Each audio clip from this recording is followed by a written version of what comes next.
Assalamualaikum warahmatullahi wabarakatuh. Selamat pagi, selamat beraktivitas. Salam sejahtera bagi teman-teman para pemilik kapal, calon pemilik kapal, marine superintendent, owner surveyor, ataupun siapa saja yang terkait dengan dunia bisnis perkapalan dan pelayaran.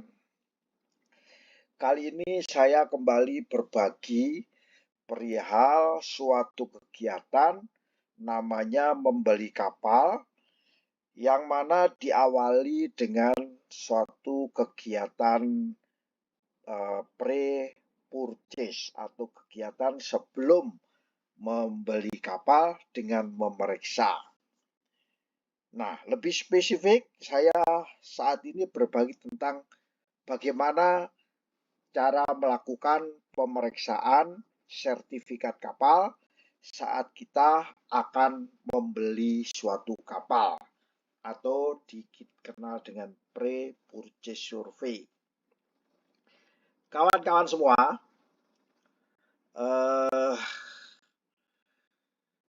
kapal memang dimanapun kapal itu berada harus memiliki sertifikat, di mana kepemilikan sertifikat kapal tersebut menandakan bahwa kapal tersebut telah memenuhi standar. Setelah memenuhi standar daripada regulasi pemerintah, telah memenuhi standar rule daripada badan klasifikasi. Maka bila sertifikat itu ada di dalam diri kapal tersebut, maka dipastikan kapal tersebut telah memenuhi persyaratan kelas maupun persyaratan daripada pemerintah atau di lapangan dikenal dengan sabandar, ya, dengan sabandar. Berarti kapal tersebut telah beroperasi secara legal. Nah, pre-purchase survey salah satunya yaitu memeriksa sertifikat kapal. Apa saja yang harus kita lakukan? Ada kiat-kiat untuk bisa memeriksa kapal. Yang pertama, periksalah validitas sertifikat. Jatuh tempo daripada sertifikat. Ya, kalau itu sudah mati, maka dipastikan kapal tersebut tidak dilakukan perawatan, tidak dilakukan survei, dan dinyatakan tidak resmi atau tidak legal dalam melakukan operasi. Nah, ini bisa menjadi deduction atau bisa pengurang daripada harga suatu kapal.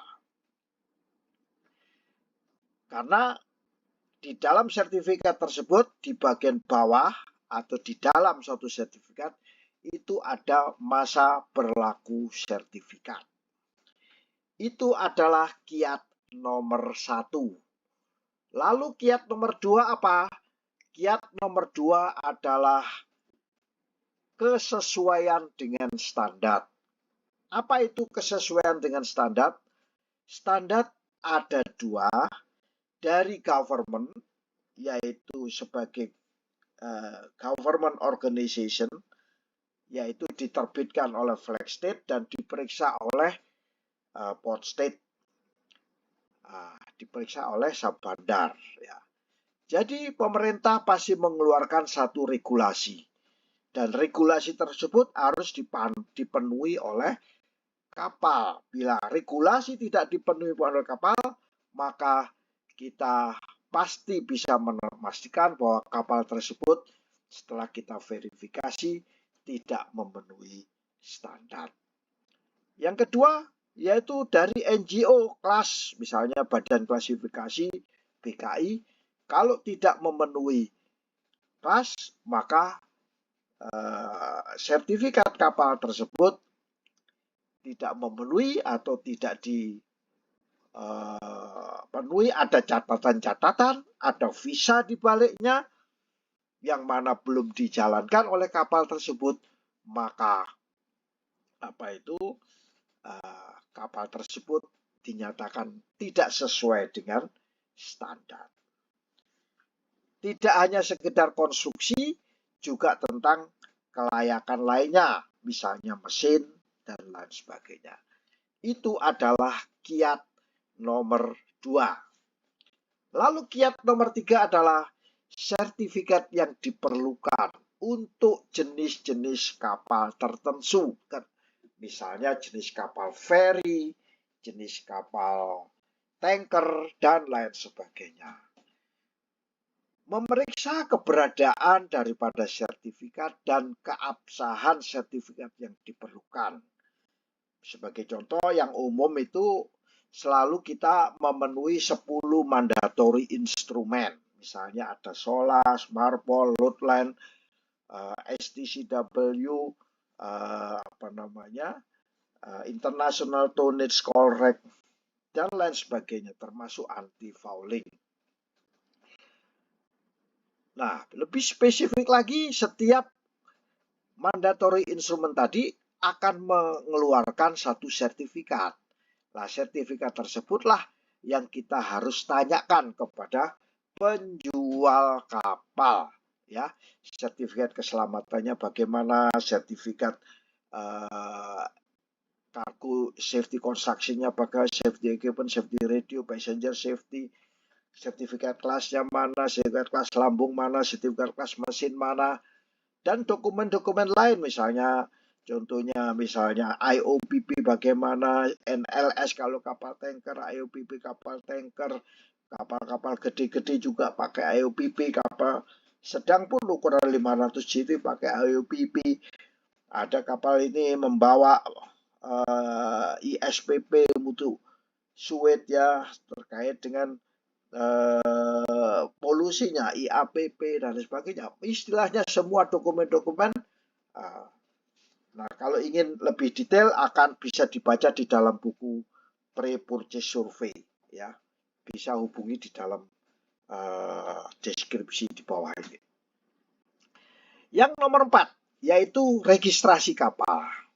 Kapal pasti mempunyai nomor registrasi, mempunyai sertifikat registrasi, didaftarkan di negara mana, misalnya didaftarkan di Indonesia, pasti terdaftar, punya nomor register, ya, sesuai dengan persyaratan daripada administratif. Kapal mempunyai IMO number. IMO number itu sangat unik, ya, untuk mengidentifikasi IMO number kapal benar atau tidak bisa diikuti dalam training pre-purchase survey. Hubungi kepada deskripsi yang ada di bawah ini. Itulah registrasi kapal, ya, termasuk diantaranya CSR, Continuous Synopsis Record, atau di dalamnya ada gross akte kepemilikan kapal. Itu menandakan bahwa kapal-kapal tersebut terdaftar, ya. Baik, selanjutnya yang tidak kalah pentingnya kiat nomor 5. Meskipun kiat ini bukan yang terakhir, tapi masih ada lagi yang lain. Tapi ini kita anggap dengan 5 kiat ini sudah cukup untuk mewakili sertifikasi, pemeriksaan sertifikasi kapal.